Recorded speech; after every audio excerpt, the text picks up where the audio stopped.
না, হবে না, হবে না রে, হবে না, কিছু হবে না।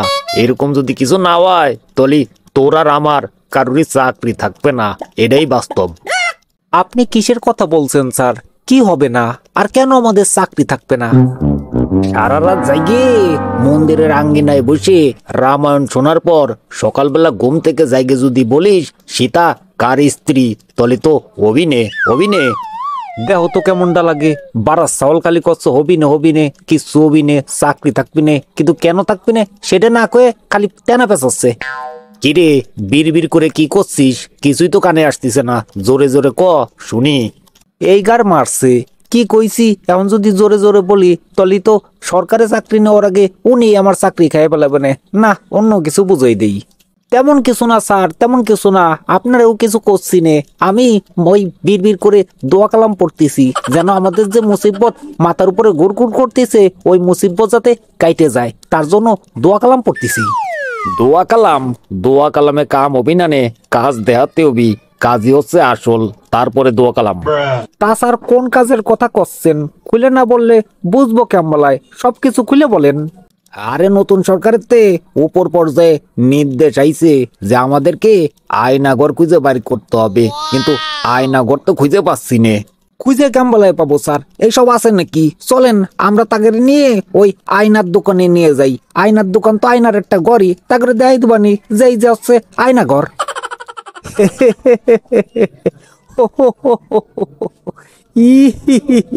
হাসালি রে আমারে হাসালি, এইসব কথায় সিরে বিজবি না নে। এইসব কথা যদি আমরা উপর মহলে জানাই তাহলে উপর মহল আমাদের চাকরি নিয়ে ঘাড় ধাক্কা দিয়ে অফিসে বাইরে বেরে দিবে নে। ওদের দরকার হচ্ছে আয়নাঘর। এই আয়নাঘর এখন কোথায় পাই সেই সম্পর্কে কিছু বলতে পারলে আমারে বল, না বলতে পারলে চুপ করে থাক। বুদ্ধি চাচ্ছেন স্যার? বুদ্ধি? হ্যাঁ, আমার মাথায় একটা বুদ্ধি আইছে। ওই বুদ্ধির কথা কি আপনারা বলবো? ওরে বলবি কি? অবশ্যই বলবি। যে বুদ্ধি তোর মাথায় আইছে তাড়াতাড়ি মাথাতে রিলিজ করে আমার দে। তলি স্যার আপনি শোনেন আমার মাথায় কি বুদ্ধি আইছে। এই যে শোনেন আমি করছি।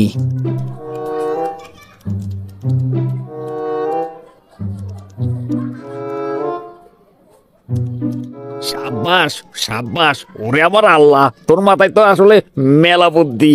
এই অফিসার বড় অফিসার আমি না, তোর ওর কথা ছিল। যাই হোক, বুদ্ধি আমার পছন্দ হয়েছে। আমি এখনই উপর মহলের কাছে যাচ্ছি তোর বুদ্ধি নিয়ে। যদি কাজে লেগে যায় তলি তোর প্রমোশন ফাইনাল। একই রাজু সাহেব, আপনি আপনি আমার সামনে, আপনার না আমি সেই আগেই বলে রাখছি যে আপনি আয়নাঘর না পাওয়া পর্যন্ত আমার সামনে এসে দাঁড়াবেন না। আপনি কোন সাহসে আমার সামনে এসে দাঁড়ালেন?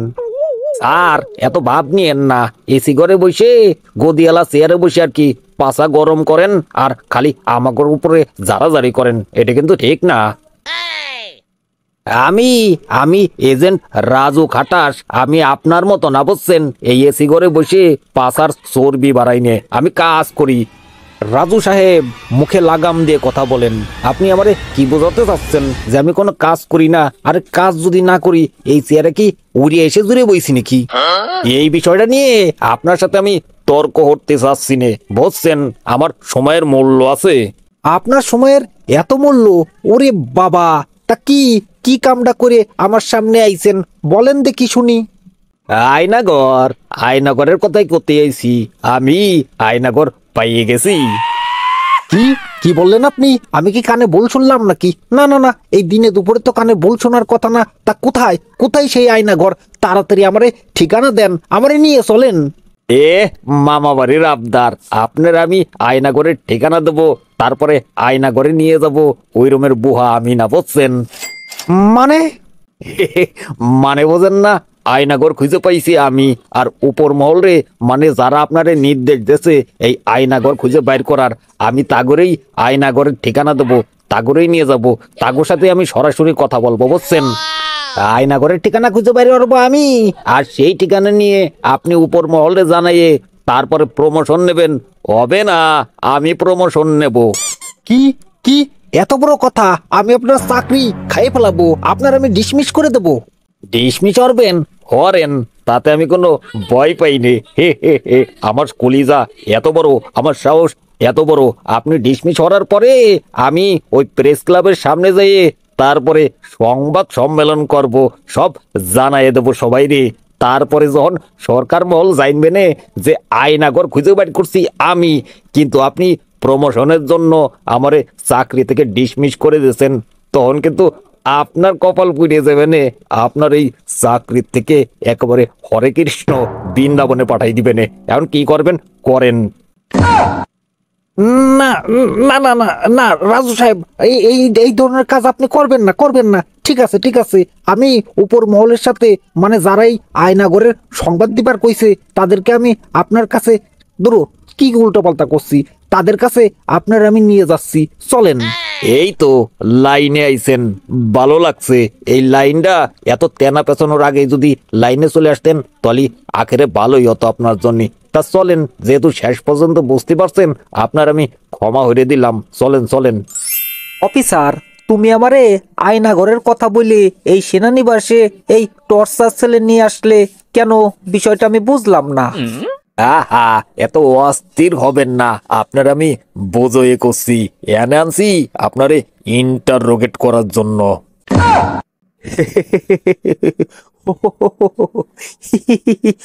ভয় পাইছেন? ভয় পায়েন না, ভয় পায়েন না। আপনার সাথে একটু রসিকতা করলাম, এটা দিয়ে জনগণে ভয় পাবে। দেখো অফিসার, আমার সাথে তুমি মস্করা করবা না এই ধরনের। আমি বুড়ো হইছি, আমার বয়স হইছে, আমার হার্ট কম কাজ করে, কম, বুঝছো? এরই ভিতরে এরকম আটকা ভয় দেখালে যখন তখন আমি হার্ট অ্যাটাক করে মারা যেতে পারি। অল্প একটু রসিকতা করছি আপনার সাথে, আর এতে আপনার হার্টের সমস্যা দেখা যাচ্ছে, হার্ট অ্যাটাকের ভয় দেখাচ্ছেন।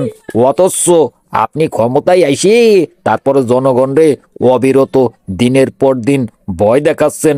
সেই কথা কি আপনি চিন্তা করে দেখছেন কখনো? কি কি কি কি বলো, কি বলো? আমি কখন ভয় দেখাইছি, কখন?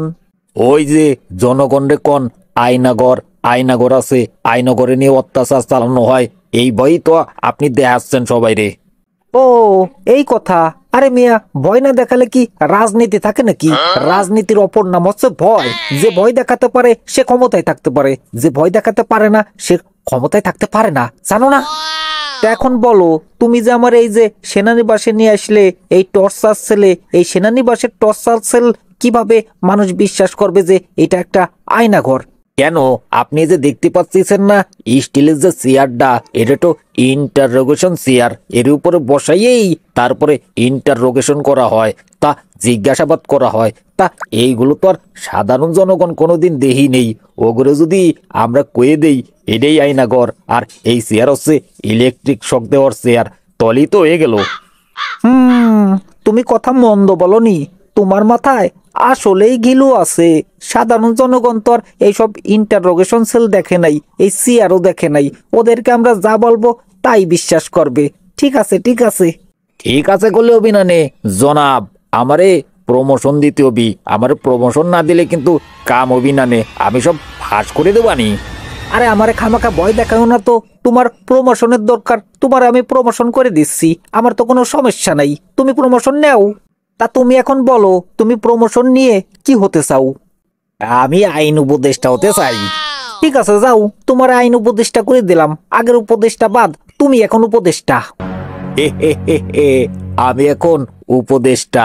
আমারে কাগজে কলমে উপদেষ্টা ঘোষণা করার পরে আমি এই যে যে কথোপকথন হয়েছে এই সব ভিডিও করে রাখছি, এইগুলো ফাঁস করে দেবো।